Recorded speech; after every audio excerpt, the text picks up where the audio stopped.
friend of mine, and he's a director of the Bharti Eye Clinic. And he's a very nice vitreoretinal surgeon. Over to you, Dr. Urmil. Your talk is posterior segment trauma, Pandora's box. Dr. Shah, before we proceed, I just have a quick message for Dr. Romi. I've sent her a message regarding the contact person for helping her out with the video. I would request Dr. Romi to please check her chat. Thank you. Thank you. Thank you, Shiva. Shall I share my screen? Yeah.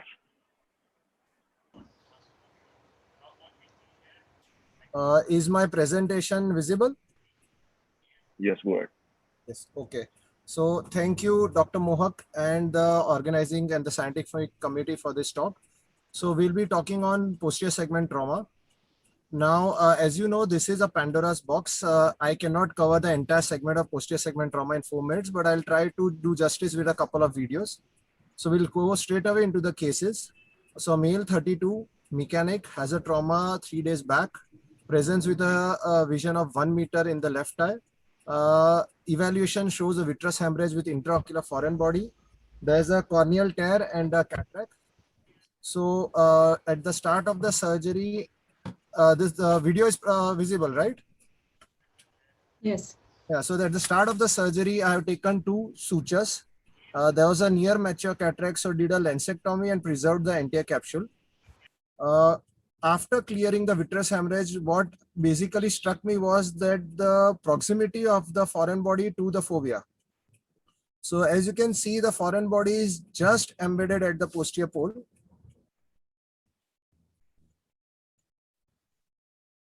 It's just embedded at the posterior pole. So I actually have to pull it out with a forceps and a magnet. It's inside the arcade, so it's pretty scary about the choroidal bleed coming onto the fovea. I remove the foreign body, induce PVD.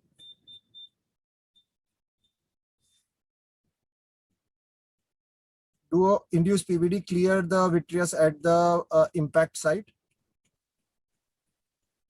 And there it is. Do ILM staining and the peeling of the ILM to make sure there is no residual epiretinal membrane formation post-operatively.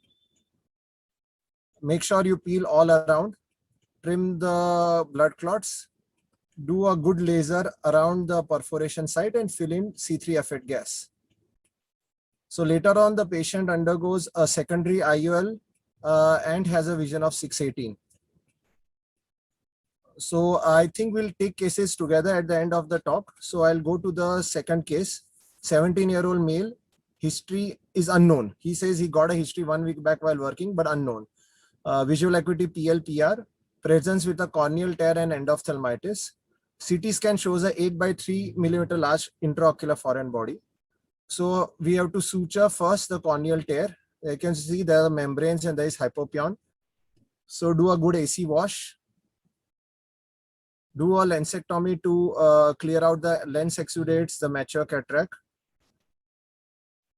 Now we are working with limited view, so please pardon the video quality because of the cornea. There's a large foreign body that is sitting just in the mid vitreous. So clear the foreign body from the vitreous, put PFCL. Have to make a huge scleral tunnel to remove the foreign body using a handshake technique. And it's a ragged foreign body. Suture the scleral tunnel. Again, induce PVD.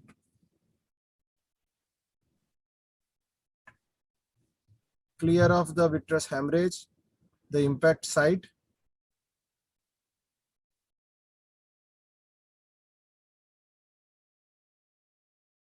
Do 360-degree barrage laser and put in silicone oil.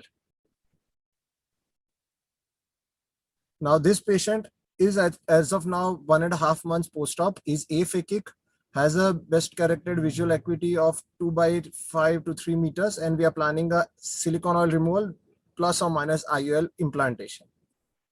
And going on to the last case for the posterior segment trauma, a male 23 presents with a history of blunt trauma, vision hand movement in the right eye, shows traumatic cataract with phacodonesis with a giant retinal tear with grade D PVR. So this was a pretty scary surgery. So initially I had thought I'll put a 240 belt buckle.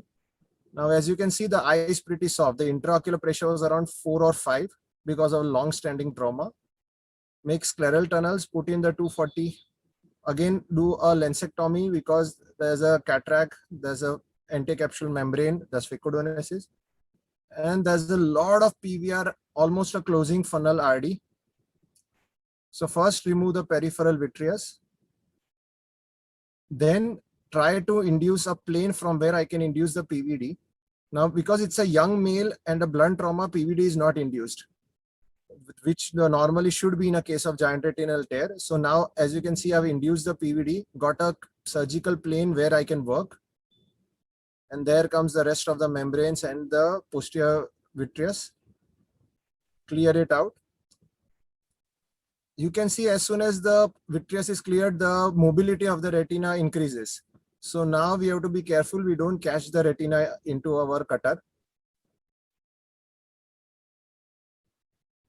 Now we use a Tano scraper or a diamond duster to roll out gently the retina.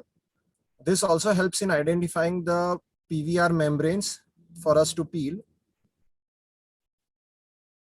So peeling out the membrane so that the stiffness of the retina goes away.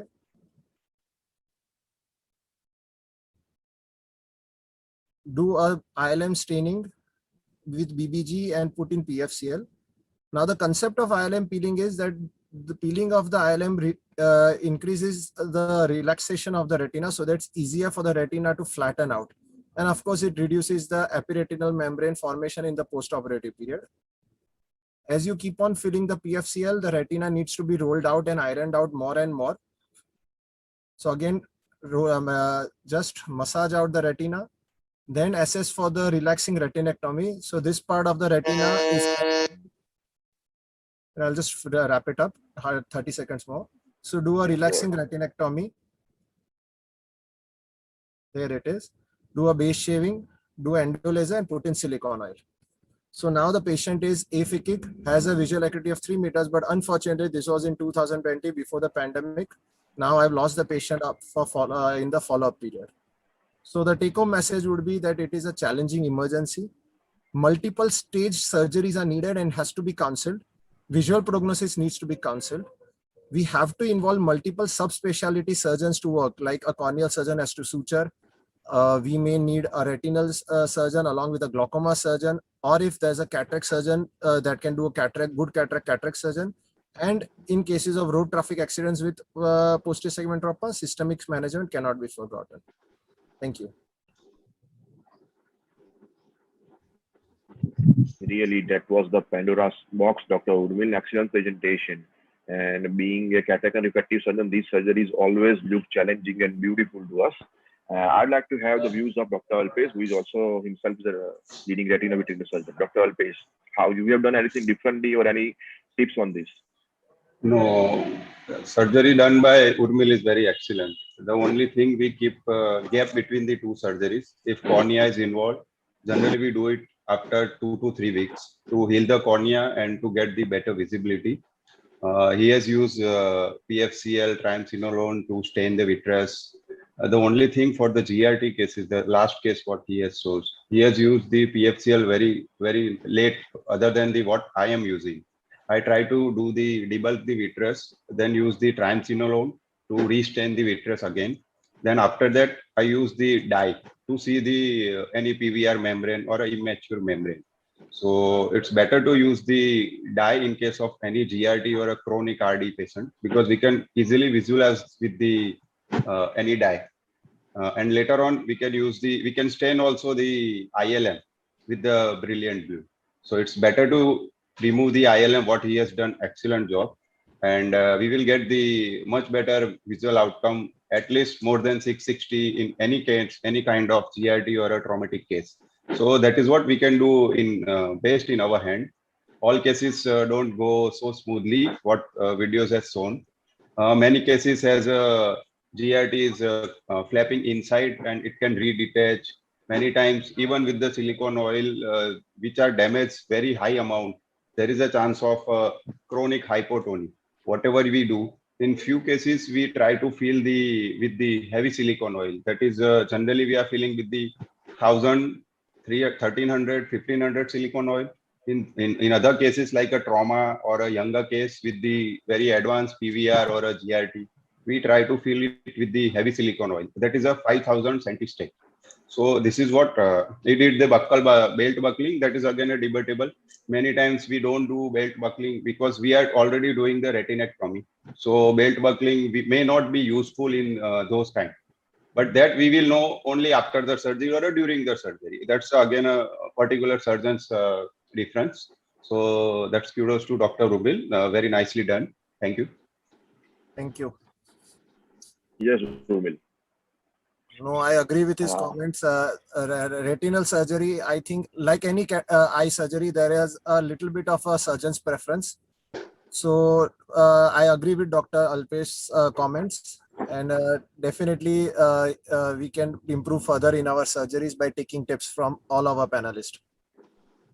I think Dr. Satyam, do you have anything to comment or ask anything could have been done differently as you handled with lot of even oculoplastic cases and photography accident cases as well?